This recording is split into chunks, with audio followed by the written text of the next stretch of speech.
भाई आप हरियाणा खबर टीम देखने लग रहे हो। मैं हूं आपका राहुल अत्री। और हरियाणा के अंदर परिवर्तन की लहर जो बड़ी तेजी से चल रही है, और फिलहाल मेरे साथ कर्ण चौटाला मौजूद हैं, जिनकी परिवर्तन पदयात्रा लगातार जो है रिकॉर्ड बनाती जा रही है। आज भी जो भैया हमने गांव में देखी सिरसा के अंदर, रिकॉर्ड तोड़ भीड़ थी वहां पे, और लोगों को जो हजूम इनेलो पार्टी की तरफ ज्यादा उमड़ रहा है। इसके क्या कारण है कि जो दोबारा लोग इंटरेस्ट दिखा रहे हैं इनेलो पार्टी के अंदर? चाहे किसान है, आज नौजवान है, कर्मचारी है, सभी लोग जब भी सरकार के पास शांतिपूर्वक तरीके से अपनी बात रखने गए तो सरकार ने उनके ऊपर लाठियां बरसाने का काम करा। अब जनता कहीं ना कहीं इस दुख से तंग आ चुकी है और एकजुट होकर के इस सरकार से पीछे छुड़वाना चाहती है। दूसरा कारण ये भी है कि जिस प्रकार से अभय सिंह जी का छवि को एक बढ़ाया गया था जनता के बीच में 2019 के चुनाव में, उससे लोगों को अब जब अभय सिंह जी जनता के बीच में गए हैं, सच्चाई सामने आई और उनको पता लगा कि असली में अभय सिंह जी किस तरह के आदमी हैं, कि अपने वायदों पे पक्का उतरते हैं और जननायक चौधरी देवीलाल जी की नीतियों को आगे सही मायने में बढ़ाना चाहते हैं। और जनता ने जब उनसे रूबरू हुए तो जनता उनसे अट्रैक्ट हुई और अब जनता उनको पसंद करने लगी है। तो जनता ने फैसला कर रखा है कि हरियाणा प्रदेश में परिवर्तन लाएंगे और एक ऐसे आदमी को लीडर बनाएंगे, अपना प्रदेश की जिम्मेवारी देंगे जो प्रदेश के हित की बात करे और प्रदेश को आगे बढ़ाने में कामयाब हो। कर्ण भाई, थोड़े हमारे कड़वे सवाल भी रहेंगे। इनेलो पार्टी का नाम इंडियन नेशनल लोकदल है, लेकिन लोगों की जुबान पे क्या चल रहा है? चौटाला की पार्टी है या चौटाला की पार्टी है या इंडियन नेशनल लोकदल पार्टी? क्योंकि परिवारवाद जहां भी आज है, आपने पता कांग्रेस के अंदर परिवारवाद है, खत्म होने जान लग रही है। इनेलो भी एक बार खत्म होकर दोबारा उठने लग रही है। इसके बारे में क्या कहना चाहोगे? क्योंकि परिवारवाद जो है पार्टियों के ऊपर हावी हो रहा है। देखो, इंडियन नेशनल लोकदल चौधरी देवीलाल जी का लगाया हुआ पौधा था जो एक बहुत बड़ा पेड़ बन चुका है। और हम अपने संगठन में नेताओं से ज़्यादा कार्यकर्ता का मान सम्मान करते हैं, और यही एक कारण है कि हमारा कार्यकर्ता कभी टूटा नहीं हमसे, हमेशा मजबूत होकर के पार्टी को उसने उभारने का काम किया। इस बारे में एक बात मैं भी आपको बताना चाहूँगा। चौधरी ओम प्रकाश चौटाला जी हरियाणा के अगर हर एक गांव से अपने कार्यकर्ताओं को बोले कि पहचान लो, तो बड़ी भरी भीड़ में से वो अपने कार्यकर्ताओं को नाम के साथ बाई फेस पहचान लेते हैं। इसका रीज़न भी क्या है? इसका यही रीज़न है ना कि जब अपने लोगों के साथ, अपनी जनता के साथ हमारा जुड़ाव है। हम ड्राइंग रूम की राजनीति नहीं करते, हम ग्राउंड की राजनीति करते हैं, हम लोगों के बीच में रहने वाले हैं। उसी का आज कारण है कि अभय सिंह जी ने पद यात्रा शुरू करी कि गांव-गांव में जाकर के अपने कार्यकर्ताओं से मिलूंगा, अपने जनता से जाकर के मिलूंगा। और उसी प्रक्रिया में हम दोनों भाई उनके साथ चल रहे हैं कि हम भी नौजवान साथियों से, और अब जब बारी बारी उनसे मिलेंगे तो हमारी भी उनसे उतनी जान पहचान हो जाएगी, हमारे जो नौजवान साथी हैं उनके साथ। और जहाँ पर आपने कहा कि परिवारवाद, इंडियन नेशनल लोकदल में हमने कभी परिवारवाद की राजनीति नहीं करी। और अगर कोई इस बात का ब्लेम लगाता है कि राजनीति में परिवारवाद होता है, तो भाई ये हक किसको दे दिया कि बिजनेसमैन का बेटा बिजनेस करेगा, डॉक्टर का बेटा डॉक्टर बनेगा, वकील का वकालत कर लेगा? तो भाई राजनीतिक परिवार का बच्चा अगर राजनीति करता है तो उसको एक बार उसके परिवार के नाम पे वोट मिलेंगे, दूसरी बार अगर उसको वोट मिलेंगे उसको उसकी काबिलियत पे मिलेंगे।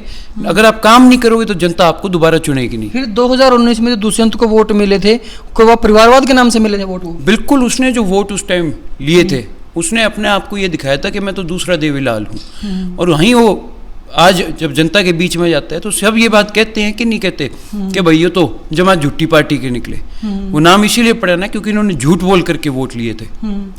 2019 के चुनाव में दुष्यंत चौटाला जी ने जो वोट लिए थे वो बीजेपी के खिलाफ लिए थे वोट।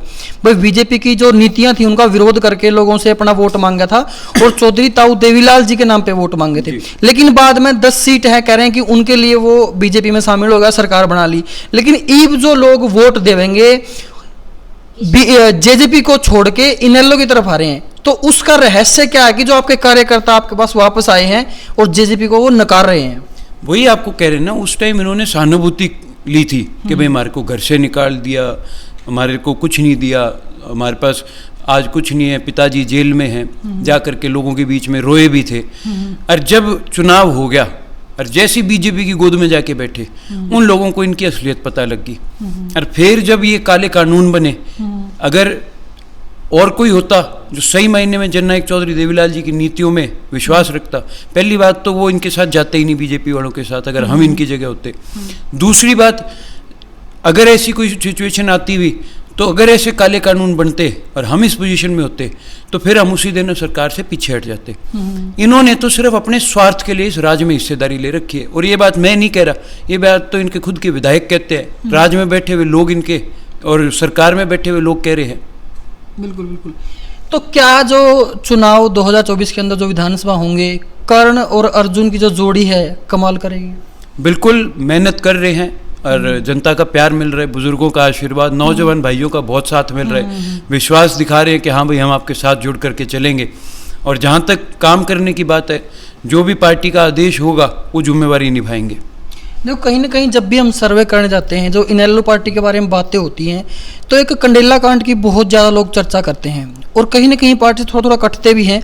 उस कंडेला कांड की आपसे सच्चाई जानना चाहेंगे, वास्तव में सच्चाई क्या थी? लोग क्यों इस कांड को लेके जो आज भी याद कर रहे हैं और इनेलो की कहीं ना कहीं थोड़ी बहुत बुराई करते हैं? देखिए, मैं उस टाइम बहुत छोटा था, मेरे को उस चीज़ की पूरी जानकारी है नहीं, मैं शायद 2-3 साल का था, तो इसके बारे में अगर कोई बता सकता है तो पार्टी के सीनियर ज़्यादा बेटर बता पाएंगे कि क्या हुआ था, क्या सिचुएशन थी। हाँ, लेकिन ये ज़रूर पता है हमारे ऊपर इस चीज़ का ब्लेम लगाया जाता है कंडेला कांड का, लेकिन उसके बावजूद भी हमारे कम से कम 4-5 बार मैं मलके से विधायक जीत करके आए हैं, तो कहीं ना कहीं जनता को असलियत का पता है, मुझे इतनी जानकारी नहीं है उसके बारे में। और चौधरी ओम प्रकाश चौटाला ने बहुत सारे बच्चों को जो है नौकरी दी थी, उन नौकरियों का फल उनको एक कहते हैं अमर फल के नाम पे मिला, उसका नाम था जेल। अब जो जेल मिली ओम प्रकाश चौटाला जी को, अब वो आ भी गए हैं, तो क्या बच्चों की भलाई के लिए वो दोबारा जेल जाना चाहेंगे? देखिए, ये बात उन्होंने भी स्पष्ट कही है और मैं आज आपके माध्यम से हरियाणा की जनता को कहूँगा, जनता के लिए हम काम करेंगे और आने वाले सरकार समय में जब सरकार बनाओगे आप, तो आज तकरीबन 3.25 लाख नौकरियां हरियाणा प्रदेश के अंदर सरकारी खाली है, हम वो सारी नौकरियां भरवाने का काम करेंगे, चाहे सारे परिवार को जेल में डाल दो, जनता की सेवा के लिए जा रहे हैं। अच्छा, अगर राजनीति की बातें होती हैं, एक क्षेत्रीय पार्टी है इनेलो, एक राज्य की पार्टी है बीजेपी पार्टी है जो पूरे राष्ट्र की पार्टी है। फिलहाल पिछले दिनों सिरसा के अंदर अमित शाह जी आए थे, वहाँ पे खाली कुर्सियों ने बताया कि जो है इस पार्टी की पूरे प्रदेश के अंदर हालत क्या है, लोगों को नज़रबंद किया जा रहा था, पूरे सिरसा के अंदर कोई दुकान खाली नहीं थी, पूरे तरह से वीआईपी एकदम घोषित कर दिया।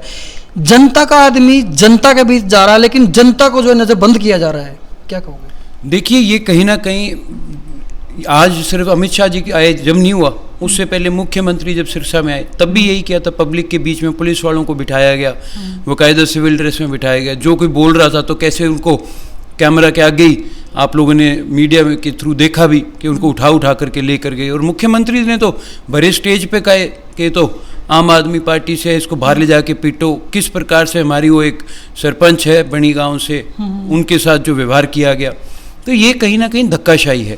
और इनको पता था कि रैली सक्सेसफुल नहीं होगी, गलती कर बैठे, रैली घोषित तो कर ली, राजस्थान थे तक से लोग बुलाने का काम किया था इन्होंने, लेकिन जनता नहीं भर पाई, तो फिर इन्होंने सोचा कि किसी न किसी तरह इस चीज़ को रोका जाए कि हमारी असलियत बाहर ना आए।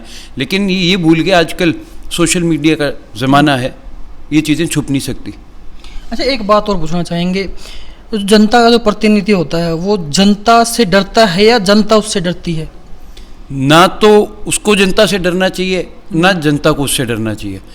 आज अभय सिंह जी जनता के प्रतिनिधि हैं, आप देख सकते हैं किस प्रकार जनता के बीच में जा रहे हैं और जनता से कितना प्यार उनको मिल रहा है। और दूसरी तरफ ये मुख्यमंत्री है जो जनता से डर के लिए सिक्योरिटी बिठा रहे और फिर जनता को डराने की कोशिश भी कर रहे हैं। लेकिन आज के दिन जनता बहुत समझदार है, एकजुट होकर के चलती है। फिर इसका आपके बारे में क्या कहना है कि जब अमित शाह यहाँ पे आए तो लोगों से उनको डर लग रहा था, कहीं ना कहीं किसान आंदोलन के जो भी नेता थे या कोई सरपंच था या कोई गांव वाले थे जो लगता था कि वो उनका विरोध कर सकते हैं रैली के अंदर, उनको सबसे डर के उनको बंद कर दिया गया था? बिल्कुल यही कारण था। और जिस प्रकार से इनके जब काफिले आ रहे थे, जहाँ जहाँ से इनके लोग आ रहे थे, लोगों ने बीच में रास्ते में किसान इकट्ठे भी हुए हैं, उन्होंने काले झंडे दिखाए, और जहाँ से चोपटा की तरफ से गाड़ियाँ जब वहाँ से निकली थी तो बीच में किसानों ने खड़े होकर के काफियों को ये बात कही भी कि शर्म मरो, अब तक तो हमारे साथ आज बीमा नहीं हो रहा, जो बीमे की रकम थी वो नहीं मिल रही और मुआवजा नहीं मिल रहा।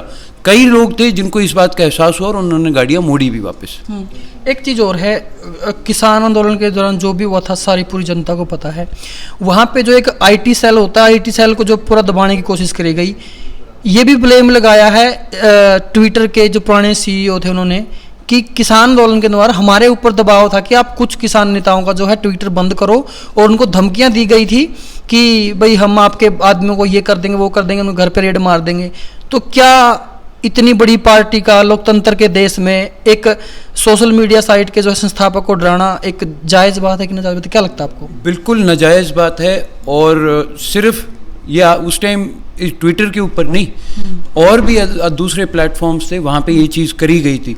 जितने उस टाइम किसान नेता थे जिनको जनता देखती थी या जिनको जो अपनी उनकी वीडियोस देखती थी, उनकी कहीं फॉलोइंग रोकी गई, उनकी रीच रोकी गई, इस तरह के हथकंडे अपनाए गए थे, जो कि आज के टाइम में बहुत गलत चीज़ है। लोकतंत्र के जो देश में ऐसा होना चाहिए था, नहीं होना चाहिए था? बिल्कुल नहीं होना चाहिए। ठीक है, बिल्कुल। और एक बात और रहेगी लास्ट के अंदर, लोग वोट देते हैं कहीं ना कहीं एक आइडियल के रूप में, आपको लोग वोट देते हैं किसी भी नेता को, तो उनके लिए, युवाओं के लिए, किसानों के लिए आपकी जो पार्टी की रणनीतियां हैं वो आने वाले भविष्य में क्या रहेंगी? देखिए हमने तो अब जो 4 चीज़ें कही है कि भाई नौजवानों को रोज़गार देंगे, जब तक उनको नौकरी नहीं मिलेगी 21,000 रुपये बेरोजगारी भत्ता मिलेगा। बुजुर्गों के मान सम्मान के लिए जो 100 रुपये बुढ़ापा पेंशन अभय सिंह जी ने, वो चौधरी देवीलाल जी ने चलाई थी, उसको हम अब 7500 करके बुजुर्गों का मान सम्मान बढ़ाएंगे। और जो परिवार पहचान पत्र के नाम पे पेंशन काटी गई है और जो पीले कार्ड काटे गए हैं, इनको दोबारा बहाल करेंगे, इस कानून को रद्द करेंगे। देखिए समय सीमा कम थी और आपका बहुत बहुत धन्यवाद हमसे जुड़ने के लिए, आपसे बातें करी। और फिलहाल भाई आपके साथ जो मुद्दा है वो आपने सुना कि क्या क्या प्रदेश में चल रहा है, और आपकी जो बातें हैं वो कमेंट में जरूर देना। आप देख रहे हैं हरियाणा खबर 18, मैं हूं आपके साथ मिस्टर राहुल अत्री। धन्यवाद।